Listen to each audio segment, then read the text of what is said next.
Bismillahirrahmanirrahim. Assalamualaikum warahmatullahi wabarakatuh. Selamat sore teman-teman semuanya. Terima kasih kehadiran pada sore hari ini. Kami KPK akan menyampaikan perkembangan dari kegiatan penyidikan yang sebelumnya telah kami sampaikan, telah kami umumkan kegiatan penyidikannya, yaitu terkait dengan dugaan suap dan juga gratifikasi terkait dengan pemalsuan surat dalam perkara perebutan hak ahli waris PT ACM di Mabes Polri.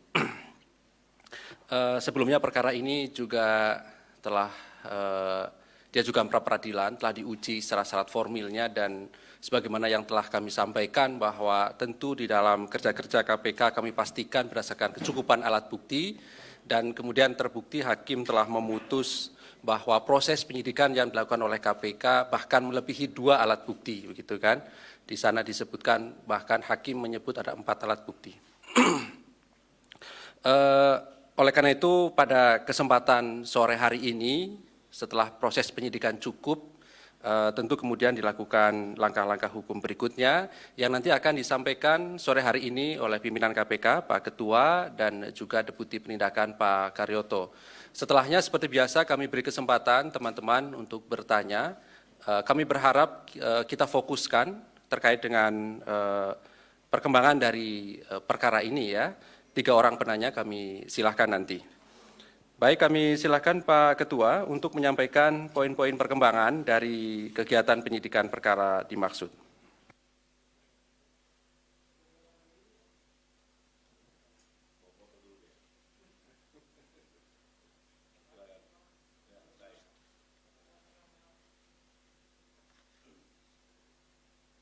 Assalamualaikum warahmatullahi wabarakatuh. Selamat sore dan salam sejahtera untuk kita semua. Om Swastiastu, Salam, Namo Buddhaya, Salam Kebajikan. Rekan-rekan yang saya hormati, seluruh anak bangsa dimanapun berada yang saya cintai dan saya banggakan, puji syukur kita pada sore hari ini diberikan kesehatan walafiat. Mudah-mudahan kita mampu menjalankan amanah yang diembankan kepada kita semua. Dan juga kita berdoa rekan-rekan yang dalam kondisi keadaan sakit, mudah-mudahan bisa cepat sembuh. Begitu juga dengan bencana alam, supaya tidak terjadi kembali, dan kita mampu melewati kondisi yang akhir-akhir ini tentu kita rasakan semua, pandemi COVID-19, walaupun kita saat ini sudah beruntung, kita keluar dari krisis kesehatan tersebut. Dan marilah kita tatap masa depan bangsa Indonesia di tahun 2023 ini akan memberikan suatu harapan besar bagi kita semua, termasuk kepada KPK. Rekan-rekan yang saya hormati, pada sore hari ini saya akan sampaikan terkait dengan penahanan tersangka dugaan tindak pidana suap dan gratifikasi terkait dengan pemalsuan surat dalam perkara perebutan hak milik ahli waris PT ACM. Hari ini kita akan sampaikan informasi terkait penyidikan perkara tersebut, dan kita pastikan bahwa ini adalah tindak pidana korupsi berupa suap dan gratifikasi dalam hal pengurusan atau pemalsuan surat dalam perkara perebutan hak ahli waris PT ACM. KPK menerima laporan dan pengaduan dari masyarakat, dan sebagai wujud pelayanan publik dan memberikan kepastian hukum, maka KPK melakukan penyelidikan, pengumpulan informasi dan keterangan serta data-data dalam upaya untuk mengungkap tentang dugaan telah terjadinya suatu peristiwa pidana. Selanjutnya, berdasarkan bukti permulaan yang cukup, maka KPK melakukan kegiatan sampai dengan melakukan penyidikan dalam rangka mengungkap suatu perkara pidana menjadi terang benderang, dan sore hari ini kami akan sampaikan salah satu tersangkanya adalah BK, Kepala Subbagian Penerapan Pidana dan HAM, Bagian Penerapan Hukum pada Biro Bantuan Hukum, Divisi Hukum Mabes Polri. Untuk kepentingan dan kebutuhan proses penyidikan, maka yang bersangkutan, tersangka BK, dilakukan penahanan selama 20 hari, terhitung tanggal 3 Januari 2023 sampai dengan 22 Januari 2023 yang dilakukan penahanan di Rumah Tahanan Negara KPK pada Pomdam Jaya Guntur. Untuk lebih lengkapnya kami akan sampaikan uraian perkara sebagai berikut. Bermula dari adanya pelaporan kepada Barreskrim Polri terkait dugaan pemalsuan surat dalam perebutan hak ahli waris PT ACM dengan pihak terlapor ES dan HW. Atas pelaporan tersebut, ES dan HW melalui rekomendasi salah seorang kerabatnya, kemudian diperkenalkan dengan tersangka BK, yang saat itu dimutasi sebagai Kepala Subbagian Penerapan Pidana dan Hak Asasi Manusia Bagian Penerapan Hukum pada Biro Bantuan Hukum Divisi Hukum Mabes Polri untuk berkonsultasi. Sebagai tindak lanjut, sekira bulan Mei 2016 bertempat di salah satu hotel di Jakarta, dilakukan pertemuan antara saudara ES HW dengan tersangka BK. Dari kasus yang disampaikan ES dan HW, kemudian diduga menyatakan kesiapan untuk membantu dengan adanya kesepakatan pemberian sejumlah uang ataupun barang. Tersangka BK lalu memberikan saran diantaranya untuk mengajukan surat permohonan perlindungan hukum dan keadilan terkait adanya penyimpangan, terkait adanya dugaan penyimpangan penanganan perkara yang ditujukan kepada Kepala Divisi Hukum Mabes Polri. Menindaklanjuti permohonan dimaksud, tersangka BK lalu ditunjuk sebagai salah satu personil untuk melakukan verifikasi, termasuk meminta klarifikasi pada Barreskrim Polri. Sekitar Oktober 2016, dilakukan rapat pembahasan terkait perlindungan hukum atas nama ES dan HW di lingkup Divisi Hukum Mabes Polri, dan tersangka BK kemudian ditugaskan untuk menyusun kesimpulan hasil rapat yang pada pokoknya menyatakan adanya penyimpangan penerapan hukum termasuk kesalahan dalam proses penyidikan. Dalam perjalanan perkaranya, ES dan HW lalu ditetapkan sebagai tersangka oleh penyidik Barreskrim Polri. Terkait penetapan status tersangka ini, atas saran lanjutan dari tersangka BK, maka ES dan HW mengajukan gugatan pra-peradilan ke Pengadilan Negeri Jakarta Pusat. Dengan saran tersebut, tersangka BK menerima uang sekitar 5 miliar rupiah dari ES dan HW dengan teknis pemberiannya melalui transfer bank menggunakan rekening dari orang kepercayaan BK. Selama proses pengajuan pra-peradilan, diduga tersangka BK membocorkan isi hasil rapat divisi hukum untuk dijadikan sebagai bahan materi gugatan pra-peradilan. Sehingga hakim dalam putusannya menyatakan mengabulkan dan status penetapan tersangka tidak sah. Jadi tersangka ES dan HW tadi ya. Tersangka BK sekitar bulan Desember 2015 juga diduga menerima 1 unit kendaraan mobil mewah yang model dan jenisnya ditentukan sendiri oleh tersangka BK.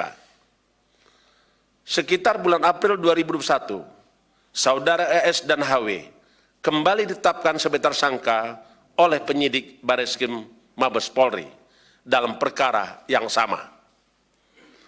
Diduga tersangka BK kembali menerima uang hingga berjumlah 1 miliar rupiah dari ES dan HW untuk membantu pengurusan perkara dimaksud sehingga keduanya tidak kooperatif selama proses penyidikan yang dilaksanakan oleh Barreskrim Polri, yang akhirnya ES dan HW melarikan diri dan saat ini masuk dalam DPO penyidik Barreskrim Mabes Polri. Selain itu, tersangka BK menerima uang secara bertahap yang diduga sebagai gratifikasi yang berhubungan dengan jabatannya dari beberapa pihak yang jumlahnya sekitar 50 miliar rupiah.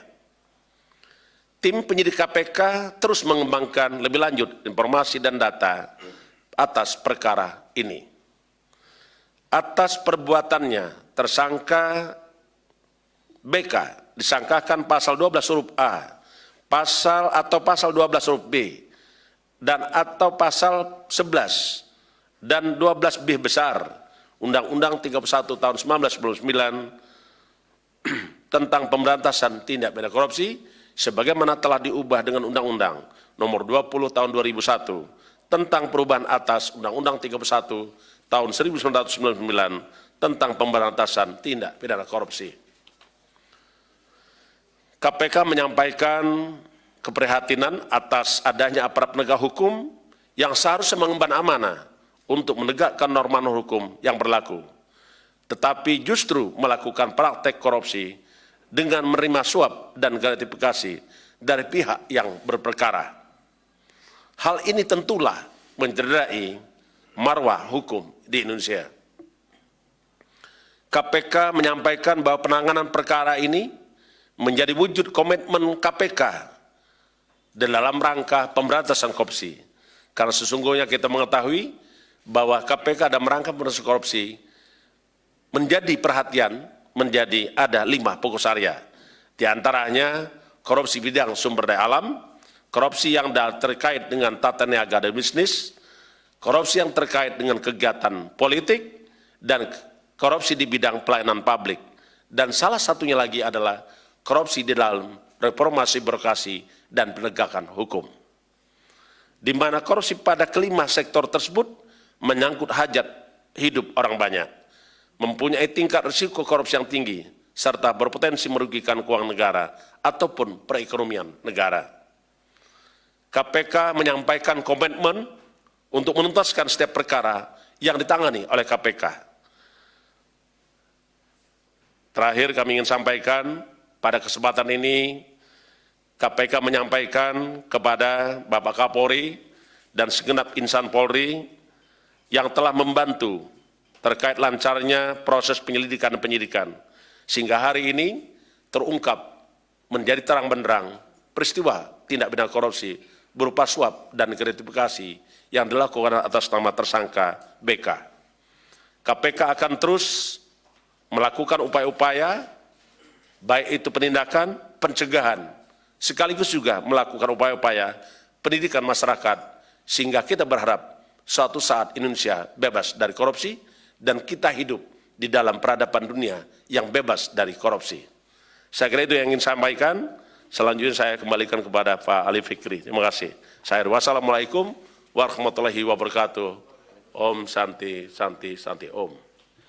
Baik, terima kasih Pak Ketua yang telah mengumumkan dan sekaligus melakukan penahanan terhadap 1 orang tersangka atas nama BK yang ditahan sampai nanti tanggal 22 Januari 2023 di rutan KPK pada Pomdam Jaya Guntur terkait dugaan korupsi suap dan gratifikasi. Silakan 3 orang penanya, kami silakan 1, 2, 3. Oke ya, dari sini dulu ya Mas ya, nanti sampai ke sana.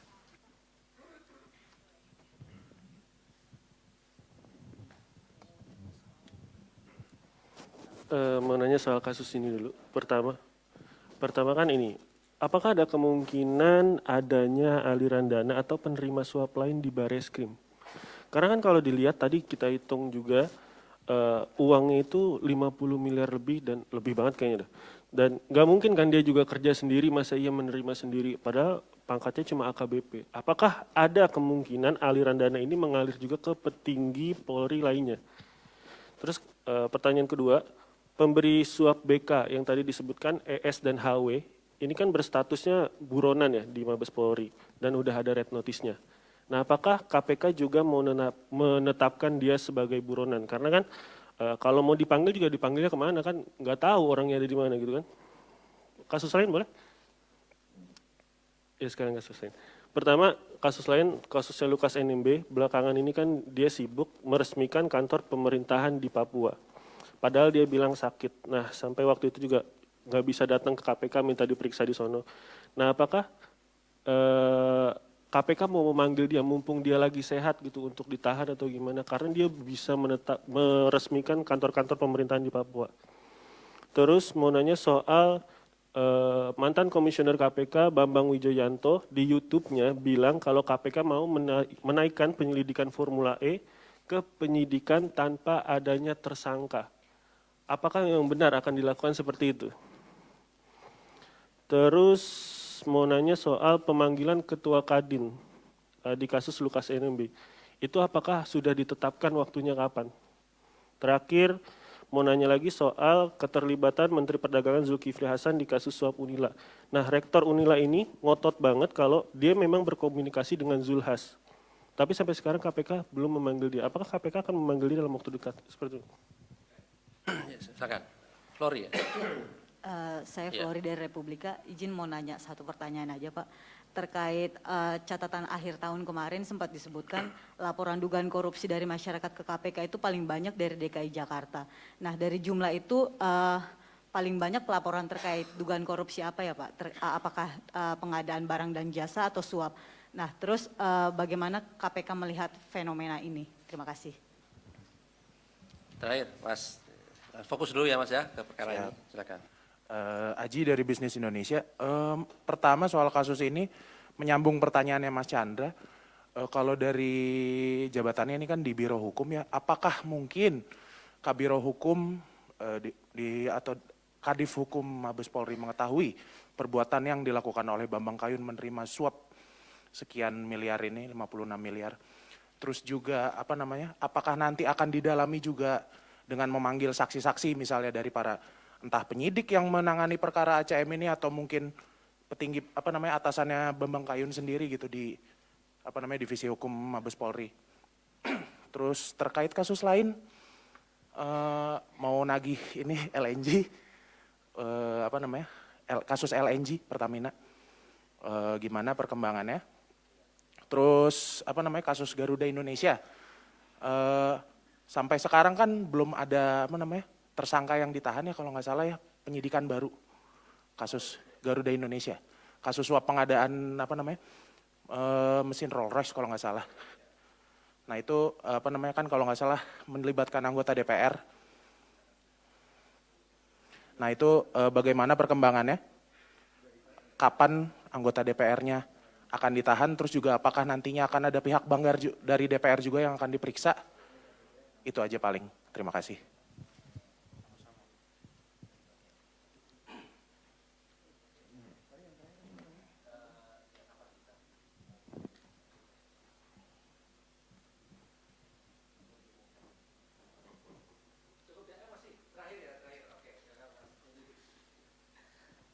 Terima kasih Mas Ali, saya Hedi dari Kumparan. Ini mau mengonfirmasi aja sebenarnya soal kasus ini Mas Ali. Apakah ini kasus kerja sama kepolisian apa dibangun sendiri sama KPK? Terakhir saya mengonfirmasi ini juga soal nasib kasusnya Surya Darmadi itu Pak, gimana jadinya? Maksudnya apakah benar-benar sudah dilimpahkan ke kejaksaan atau bagaimana? Terima kasih Mas Ali. Saya kira cukup ya teman-teman. Baik, terima kasih atas respon dan pertanyaannya. Kami silakan Pak.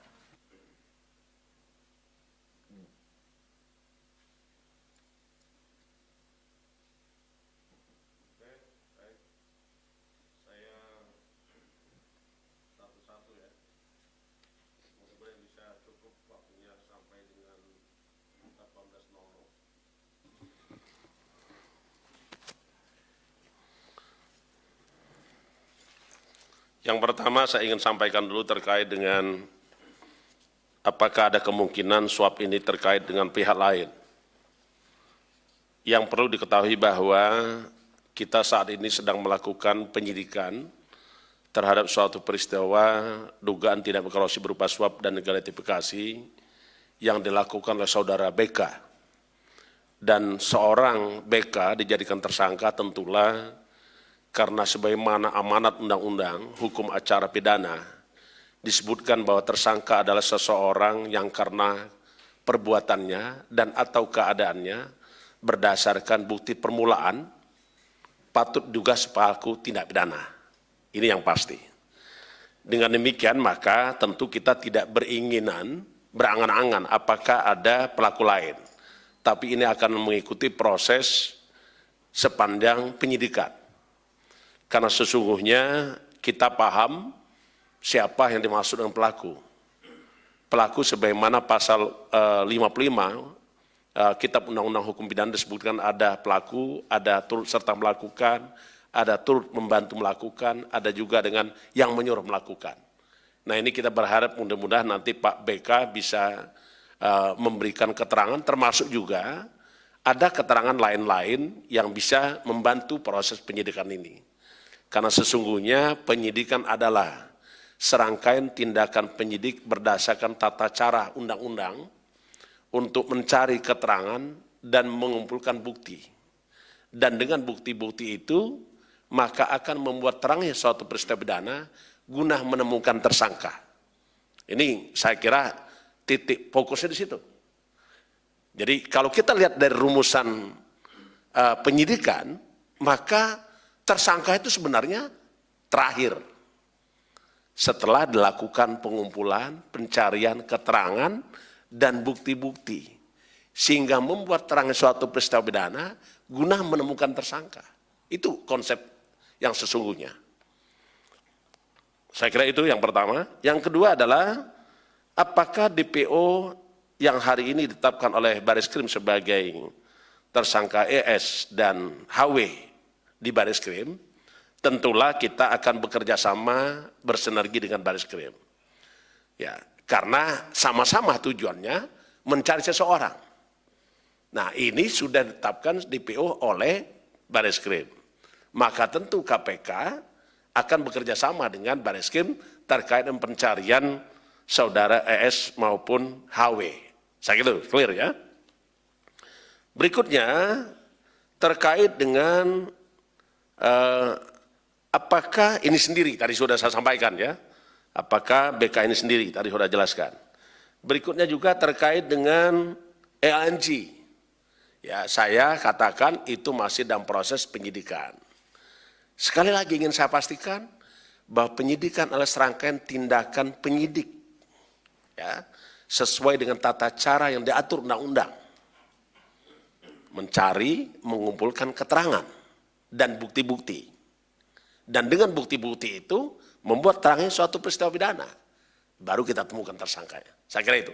Ini masih proses, Anda tunduk saja karena kita tidak pernah menyembunyikan suatu hal yang harus kita sampaikan pada rekan-rekan semua. Yang berikutnya tadi ada juga, nah terkait dengan saudara tersangka Surya Darmadi. Sampai hari ini SD ini masih ditangani oleh KPK. Perkaranya masih ada di KPK berupa terkait dengan kalau nggak salah alih fungsi lahan di Riau. Itu masih berjalan. Ya, saya kira itu kita belum melimpahkan kepada kejaksaan. Tapi nanti pastilah Pak Deputi dan Deputi Korsup melakukan komunikasi dan supervisi terkait dengan penanganan perkara yang ada di kejaksaan. Apakah memungkinkan ini ditangani sendiri-sendiri atau bisa digabungkan. Saya kira itu. Yang selanjutnya tadi saya ingin jelaskan saja, KPK di dalam terkait dengan penyelidikan suatu perkara itu tunduk pada ketentuan hukum yang undang-undang. Karena sesungguhnya KPK sangat menjunjung tinggi asas-asas pelaksanaan tugas pokok KPK. Sebagaimana diamanatkan di dalam pasal 5 Undang-Undang 19 2019. Di situ disebutkan. Salah satu diantaranya dilakukan secara terbuka, transparan, proporsionalitas, dilakukan dalam rangka menjamin kepastian hukum, dalam rangka menjamin keadilan, dalam rangka menjamin kepentingan umum.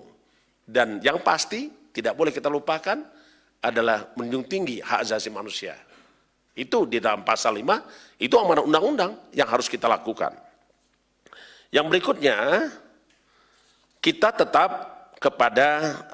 tunduk kepada prinsip-prinsip hukum pidana.